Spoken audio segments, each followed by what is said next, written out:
आज एक बहुत महत्वपूर्ण मामले पर ये पार्टी की ओर से प्रेस में कर रहा हूँ। डॉक्टर पात्रा भी साथ में हैं। एक ऐसी घटना को कल क्लोजर मिला है बाटला हाउस कांड में, जिसने देश की राजनीति को पिछले 22 वर्षों से बहुत प्रभावित किया है। Yesterday's conviction in the Batla House encounter is a triumph of India's judicial process, a validation of the courage shown by the Delhi police officials in containing terrorism, and a closure to the rampant vote bank politics which happened in the last 12 years. और आज मैं आपके सामने वही विस्तार से रखूंगा कि देश की सुरक्षा और आतंकवाद की लड़ाई के मामले में भी किस तरह से कांग्रेस पार्टी और बाकी विपक्षी पार्टियां आतंकवादियों के पक्ष में खड़ी हो गईं और दिल्ली के अंतर्गत एक भीषण आतंकवादी हमला हुआ था, उसमें पूरे पुलिस के हिम्मत को तोड़ने की कोशिश की गई। आपको मालूम है 13 सितंबर 2008 को दिल्ली में सिलसिलेवार धमाके हुए थे। ग्रेटर कैलाश में हुए थे, डिफेंस कॉलोनी में हुए थे, शायद कनॉट प्लेस में हुए थे, कई जगहों पर हुए थे। इसमें 39 लोग मारे गए और 159 घायल हुए। It was a deadly terrorist attack. स्वाभाविक है, भारत की राजधानी दिल्ली है, 30 लोग मारे गए, 159 घायल हुए। जब दिल्ली पुलिस को मालूम हुआ कि इसमें इंडियन मुजाहिदीन के लोगों ने यह काम किया है, उनको तलाश में लगे हुए थे और उनको मालूम हुआ कि जामिया नगर के पास बाटला हाउस में वो छुपे हुए हैं, तो पुलिस प्लेन ड्रेस में वहाँ कार्रवाई करने गई और 2 आतंकवादी मारे गए, 2 भाग गए और एक बहादुर पुलिस के इंस्पेक्टर, दिल्ली पुलिस के मोहन चंद शर्मा, उनकी गोलियों से मारे गए और 2 पुलिस वाले घायल हुए गंभीर रूप से, बलवंत और राजवीर सिंह। अब कोर्ट ने क्या माना है कल के फैसले में, जिसमें उन्होंने आरिज खान को दोषी पाया है कि भारत की एकता और अखंडता पर हमला था, यह आतंकवाद की घटना थी और लगभग 100 गवाहों की गवाही और इलेक्ट्रॉनिक एविडेंस के आधार पर उन्होंने पूरे इस घटना को सही पाया है। इलेक्ट्रॉनिक एविडेंस में वॉइस सैंपल है, बाकी जो डिजिटल रिकॉर्ड्स होते हैं वो सब है, उसके विस्तार से मैं जानना नहीं चाहूँगा। मैं आपको जरा बताना चाहता हूँ कि ये आरिज खान साहब कौन थे। आरिज खान उर्फ जुनैद, ये बाटला हाउस इनकाउंटर के अलावे 2007 में यूपी के लखनऊ कोर्ट ब्लास्ट, फैजाबाद और वाराणसी ब्लास्ट में भी शामिल था।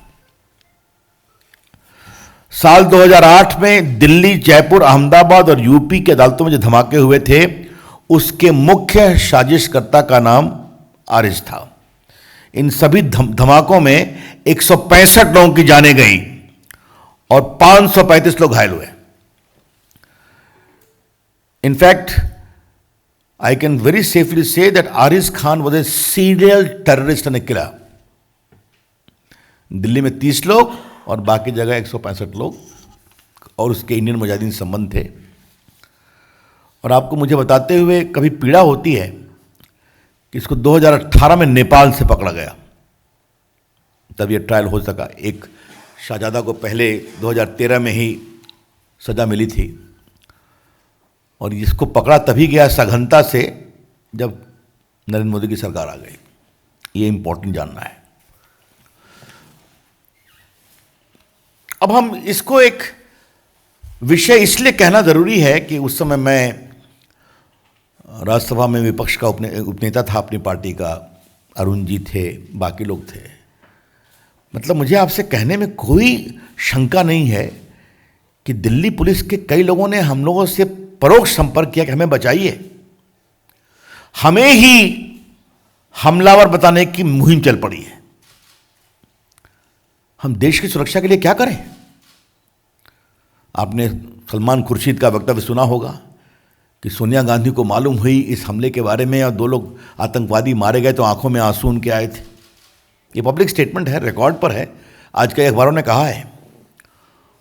उस समय पार्टी का मुख्य प्रवक्ता भी था स्वनाम धन दिग्विजय सिंह, तो आजमगढ़ चले गए और उनका एक पब्लिक स्टेटमेंट था कि गोली तो यहां पर लगी है सर के ऊपर, तो वो हमला कहां से करेंगे? मैंने पूरे इस घटना को एक प्रकार से जबरदस्त संदेह में डालने की कोशिश की गई। There was a conscious, deliberate and consistent attempt to cast serious doubt over the authenticity of this Batla House incident, designed to weaken the morale of the Delhi police and give clear support to terrorists and their design. Why? For pure vote bank politics. सिर्फ vote bank politics के लिए किया जा रहा था। मुझे याद है मैंने दिल्ली के बीजेपी दफ्तर में एक बड़ा प्रेस कॉन्फ्रेंस किया था। उस समय 11 अशोक रोड हुआ करता था। अगर आप लोगों ने पुराने रिकॉर्ड को देखेंगे तो मैंने कहा, सोनिया जी, मुझे आपसे एक सवाल पूछना है कि आपकी सरकार जिसकी आप चेयरपर्सन हैं वो मोहन चंद शर्मा जी को अशोक चक्र की घोषणा देती है जो 2009 में दिया गया, और आपके महामंत्री जनरल सेक्रेटरी श्रीमान दिग्विजय सिंह आजमगढ़ के जा करके इस पर सवाल उठा रहे हैं। आपका क्या स्टैंड है?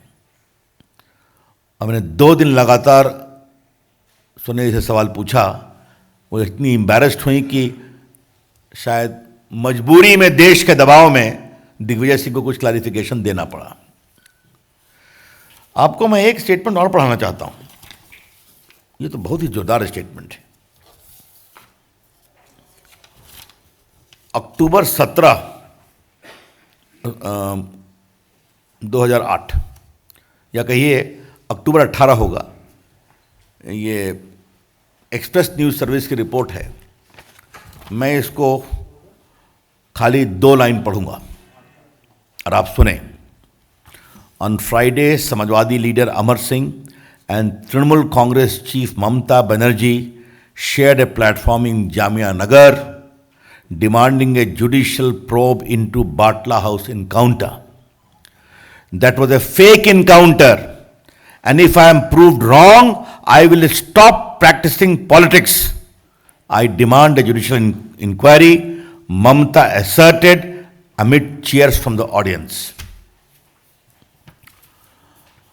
ममता बनर्जी जी 2013 में शाहजादे को जो एक्यूज थे उनको आजीवन कारावास हुआ, और जो मुख्य अभियुक्त थे उनको आज आरिफ खान जुनैद को सजा हो गई। 15 को वो कितनी सजा हो गई बताएंगे। ममता जी, आपका क्या कहना है? क्योंकि आपने पब्लिक स्टेटमेंट में दिखा रहा हूं कि मैं पॉलिटिक्स छोड़ दूंगी। उनका अक्टूबर 18, 2008 का स्टेटमेंट एक्सप्रेस न्यूज सर्विस का रिकॉर्ड पर है, आप देख लें। सलमान खुर्शीद जी, आपको क्या कहना है? अभी आपके आंसू निकल रहे हैं या सोनिया जी के निकल रहे हैं कि नहीं? आरिफ खान की सजा हो गई तो। और दिग्विजय सिंह जी, आपको क्या कहना है? यह बहुत ही गंभीर सवाल है। बाटला हाउस कांड को Samajwadi party, BSP, Congress party, left parties, Mamata ji, इन सबों ने नेशनल इश्यू बनाया था। यूपी के चुनाव में इश्यू बनाया था। और बाकी ममता जी ने क्या कहा मैंने आपको पढ़ दिया है। क्या मतलब है इसका? क्या वोट के लिए आतंकवाद के खिलाफ लड़ाई को इस तरह से कमजोर किया जाएगा? आपको एक विषय और जानना चाहिए। ह्यूमन राइट कमीशन गए, वहां ह्यूमन राइट ने दिल्ली पुलिस की कार्रवाई को सही पाया।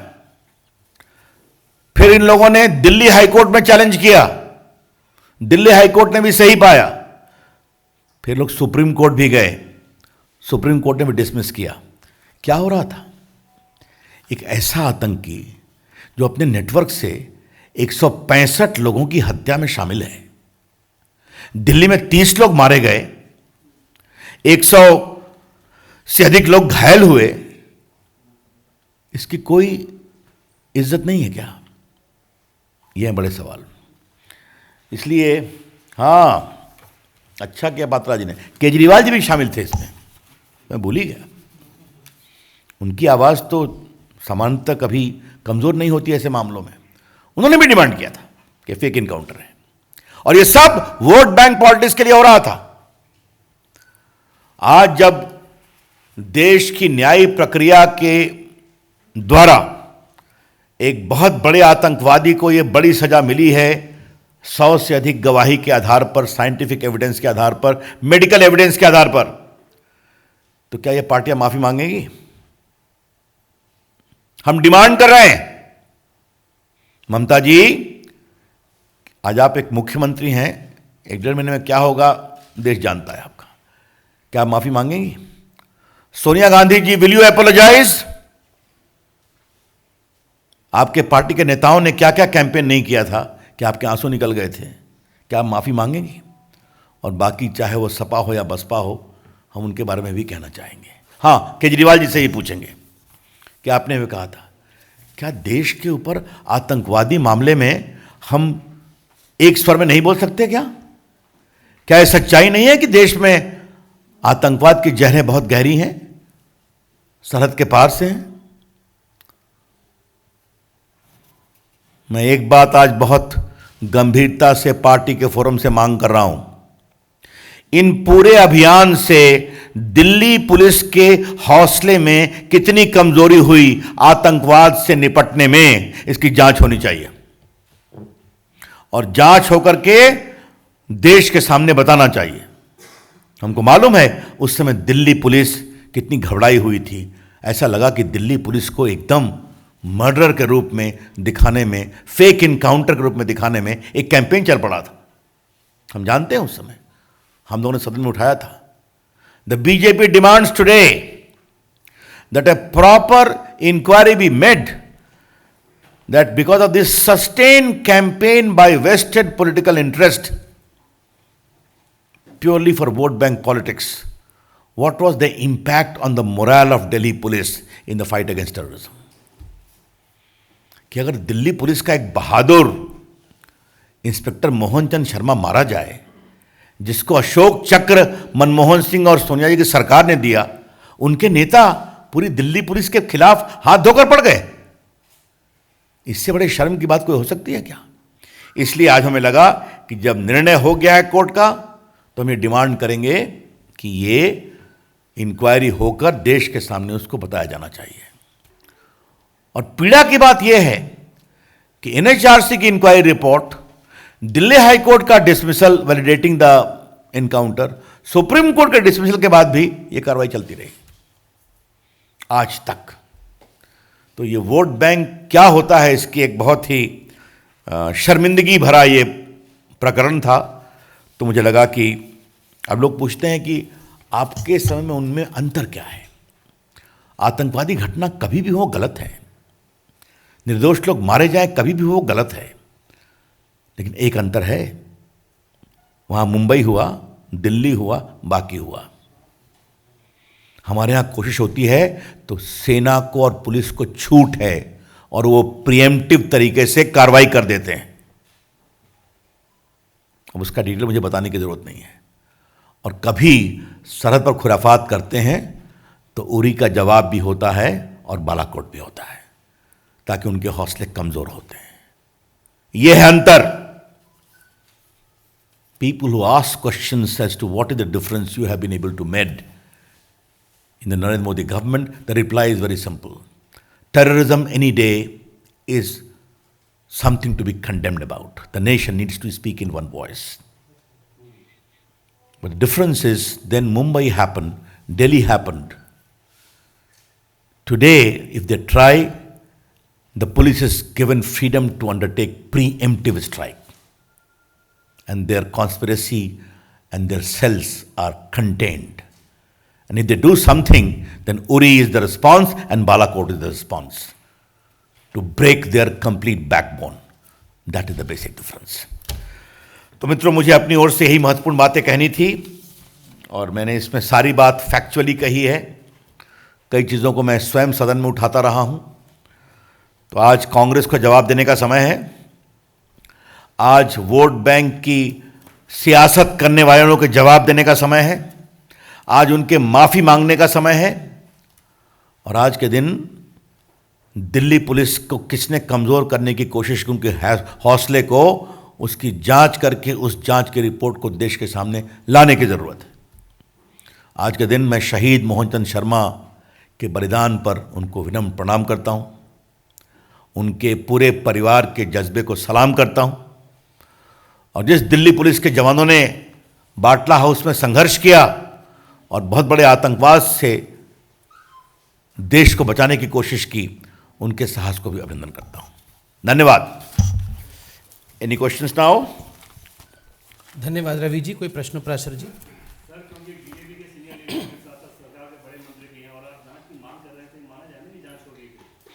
मैं पार्टी के फोरम से बात कर रहा हूं। आप अनुभवी पत्रकार हैं। जब मैं यहां आता हूं तो पार्टी के कार्यकर्ता के रूप में आता हूं और देश की अपेक्षा में आग्रह कर रहा हूं। बाकी शासन अपनी प्रक्रिया से उसके बारे में कार्रवाई करेंगे। सर, बटला हाउस एनकाउंटर मामले में जिस तरह की राजनीति देखने को मिली और इस तरह जब भी कुछ और एनकाउंटर में भी पहले राजनीति के आरोप लगे हैं और बाद में जब तथ्य सामने आया तो फिर लोग चुप हो गए, तो आपको लगता है कि अब इस मामले से सबक लेंगे खासतौर पर कांग्रेस पार्टी, चूंकि कई एनकाउंटर में दबे छुपे उनके नेता सवाल उठाते रहे, बटला में तो खुले तौर पर कहा कि सोनिया गांधी के आंसू आ गए। देखिए, मुझे एक ही बात कहनी है। आज के दिन मैं इस विषय को एक बड़ी धार देना चाहता हूं। आतंकवाद पर सियासत कितना की जाएगी? क्या आतंकवाद की घटना एक सच्चाई नहीं है? कितने निर्दोष लोगों की जान जाने के बाद वोटों की सौदागरी कमज़ोर होगी या बंद होगी? ये हैं बड़े सवाल। इसलिए आज मैंने कोई पॉलिटिकल डिमांड नहीं किया है। जिन्होंने किया उनका माफ़ी मांगना बनता है कि नहीं बनता है, ये विषय उठाया है। रवि जी, आम आदमी अगर आतंकवादियों के बारे में बात करता है या फिर उनका साथ देता है तो उसके खिलाफ देशद्रोह वगैरह का मुकदमा लगता है, कानून मंत्री। लेकिन पॉलिटिकल सिस्टम या इतने बड़े बड़े नेता आतंकवादियों को खुलेआम सपोर्ट कर रहे थे और आप बीजेपी के मन से सिर्फ माफी की बात कर रहे हैं। क्या इन ऐसे नेताओं के खिलाफ भी देशद्रोह या इस तरह का मुकदमा दायर? देखिए, पहले हिंदुस्तान एक लोकतंत्र है। उन्होंने एक डिमांड किया जो गलत था और काफ़ी मामले में आतंकवाद के खिलाफ कार्रवाई में समझौता करने की भी बात थी। मैंने एक्सप्लेन किया है। लेकिन अगर मैं आपको इस परिदृश्य को पिछले 12 साल की राजनीतिक के आलोक में बताऊं तो हाशिए पर चले गए कि नहीं चले गए? कुछ सीखेंगे वो? देश की सोच किधर है? भारत के लोग, भारत की सेना और भारत के सुरक्षा कर्मियों के कमज़ोर करने वाले हौसले की किसी सियासत को बर्दाश्त नहीं करते हैं। और जो लोग डिमांड कर रहे थे वो कहाँ हैं? खुद उनकी पार्टी कितनी कमज़ोर है ये देश ने देखा है। धन्यवाद। Yes madam, last question.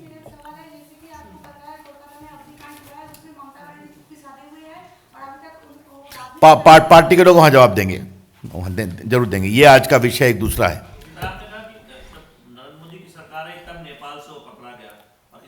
मैंने 2018 का ईयर भी बताया। वो भागा हुआ था, वो भटकल ग्रुप के साथ संपर्क में था। कई बार वो संदेश पर भारत में मुजाहिदीन के पूरे संगठन को विस्तार देने के लिए वहाँ सऊदी अरबिया से वापस आया था। ये सब बातें पुलिस की बातें हैं। लेकिन मैं एक बात अवश्य कहूँगा, उसके खिलाफ सघन अभियान तभी हुआ जब हमारी सरकार आई। पूरा कस करके एक प्रकार से उसकी जांच की गई, परख की गई, कहाँ गया, और दिल्ली की पुलिस लोग जाके उसको पकड़ के ले आए। Himanshu ji, last question. Sir, Rahul Gandhi ने यूथ दिन को संबोधित किया था और उन्होंने कहा कि जो बीजेपी में शामिल होते वो बैक बेंचर बन जाते हैं। यदि कांग्रेस में रहते सिंधिया जी तो वो आज सीएम होते। ऐसा है कि देश खुद ही कांग्रेस को बैक बेंच में ले आया है। इससे अधिक और मैं क्या बोलूँ। Thank you. धन्यवाद।